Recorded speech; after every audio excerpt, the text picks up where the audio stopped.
आम्ही क्रांतीचे निखारे आहोत। न्यायाचा तो उंचावलेला दरवाजा आज आमच्यासाठी बंद झाला।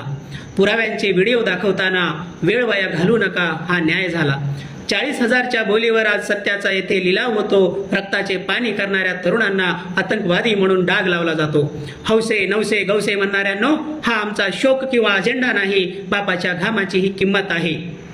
इथे झुकणारा कोणी झेंडा नाही। गावागावातल्या शाळा बंद पडल्या, शिक्षणाचा बाजार मांडला गेला, पेपर फुटीच्या घोटाळ्यांमध्ये गरिबांचा तरुण पिळला गेला। बेरोजगारीच्या या भयान गर्तेत आयुष्याची वर्ष चालली निघून, तरीही अन्यायाविरुद्ध उभे टाकलो स्वाभिमानाचा अंगार घेऊन। पण हक्कासाठी रस्त्यावर उतरलो तर पुरुष पोलिसांच्या लाठ्या आल्या। मुलींच्या भगिनींच्या सन्मानावर विना वर्दीतील गुंडांच्या काठ्या आल्या। सुरक्षेच्या नावाखाली समोर सशस्त्र बंदुका रोखून उभे टाकले, पण त्यांना काय ठाऊक, पेन धरणाऱ्या हातांना कधीच मरण नाही झाले। लक्षात ठेवा सत्ताधाऱ्यांनो, हा शांत असणारा समुद्र आहे। जर या जनसामान्यांचा उद्रेक झाला तर तख्त उलथवणारा हा वादळ रुद्र आहे। झुका दे सर वो औकात नहीं हमारी, हम कलम के सिपाही है कोई लाचार नहीं। अगर हक मांगना बगावत है तुम्हारा तो सुनो, हमें यह बगावत भी स्वीकार है।